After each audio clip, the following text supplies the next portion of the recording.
Bonjour à tous, comme chaque semaine, nous sommes ravis de vous retrouver pour la chronique de culture scientifique des associations Astucience et Doctovergne. Aujourd'hui, nous avons le plaisir d'accueillir Quentin Rodriguez, doctorant en philosophie des sciences à l'Université d'Auvergne. Bonjour Quentin. Bonjour. Alors, nous venons de le dire, vous êtes doctorant en philosophie des sciences. Si déjà je suis certaine que le terme de doctorant peut soulever des interrogations, le second est encore plus intriguant. Qu'est-ce que la philosophie des sciences ? Alors, c'est une bonne question, ça. Qu'est-ce que la philosophie des sciences ?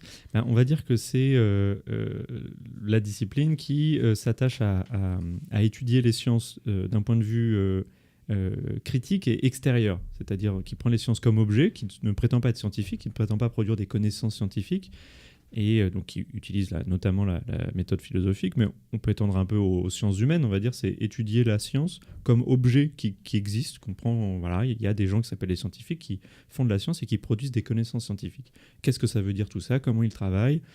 C'est quoi faire une théorie scientifique ? Comment est-ce qu'on met à l'épreuve les connaissances scientifiques ? Comment elles évoluent dans le temps ? Tout ce genre de questions, voilà. Mais alors, la question suivante, c'est à quoi sert-elle, cette science ? Et que permet-elle ? Alors, on ne peut pas dire que la philosophie des sciences soit une science si on pense qu'elle est là pour étudier les sciences, ou alors il faudrait qu'elle s'auto-définisse elle-même. Et donc, du coup, c'est pour ça qu'on peut pas, on est obligé d'avoir un regard extérieur et de laisser l'étude des sciences à des gens qui prennent une position autre. Elle permet de comprendre un peu mieux comment les scientifiques travaillent et qu'est-ce qu'une science et qu'est-ce qui spécifique, caractérise une connaissance scientifique par rapport à d'autres types de connaissances communes. Je sais que Emmanuel Macron est président de la France et qu'il est dans de beaux draps. Bon, c'est une connaissance commune, c'est pas forcément une connaissance scientifique. Donc, qu'est-ce que les sciences produisent de différent et comment tout ça fonctionne ? On voit qu'il y a dans l'histoire, par exemple, il y a plusieurs régimes de production des connaissances scientifiques. Il y a une époque où la science était essentiellement individuelle. Aujourd'hui, elle est essentiellement collective, par exemple. Ça dit des choses un peu sur le type de connaissances et quel type de méthodes sont plus ou moins efficaces à telle ou telle époque. Voilà. Alors c'est vrai qu'on utilise les termes philosophie et science de manière complètement opposée dans un langage familier. Est-ce que pour autant c'est une discipline plus littérale ou scientifique dans le sens restrictif du terme ?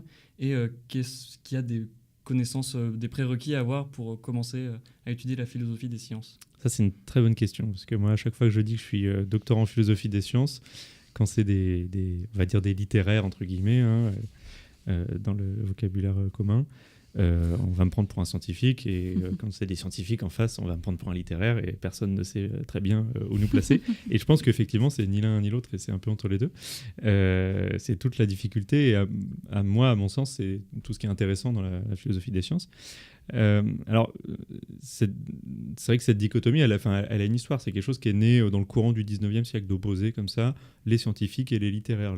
Et grosso modo, ça se ramène plus ou moins à ceux qui utilisent l'outil mathématique et ceux qui ne l'utilisent pas. En gros, après, il y a beaucoup de débats. Est-ce que c'est les sciences expérimentales ou non expérimentales ? Alors, du coup, est-ce qu'on met la psychologie expérimentale ? Est-ce qu'on la met dans les scientifiques ou dans les littéraires ? Bon. Voilà. Et du coup, quel prérequis ? Un peu des deux. C'est pour ça qu'il faut des gens qui ont généralement des parcours un peu flibustiers, un peu, qui ont traversé un peu les disciplines. Moi, j'ai commencé par faire d'abord des études de physique à l'université avant de faire un master d'histoire et philosophie des sciences. Et on retrouve des gens qui ont plutôt d'abord un arrière-plan littéraire, philosophique, d'historien, etc., et qui s'intéressent aux sciences et qui ont envie de voir comment ça fonctionne et d'apprendre un peu les sciences, et des gens qui viennent de milieux scientifiques, mais qui s'intéressent non pas à faire des sciences comme professionnels de la science, mais à les comprendre de l'extérieur. Donc il y a besoin d'avoir une certaine familiarité avec les sciences, sans prétendre non plus être un scientifique professionnel. Moi, je ne peux pas produire de la physique. Par contre, j'en connais suffisamment pour pouvoir suivre les débats des physiciens et comprendre un peu ce qu'ils écrivent, en travaillant quand même, et pour après comprendre un peu ce qu'ils racontent. Voilà. Merci beaucoup Quentin pour nous avoir permis de découvrir un petit peu plus en détail cette discipline bien souvent inconnue. Quant à vous, chers auditeurs, nous espérons que cette découverte vous aura séduit, et si vous êtes toujours plus curieux, n'hésitez pas à vous rendre sur le site ecosciences-auvergne.fr pour retrouver toute l'actualité de la culture scientifique dans notre région. À très vite.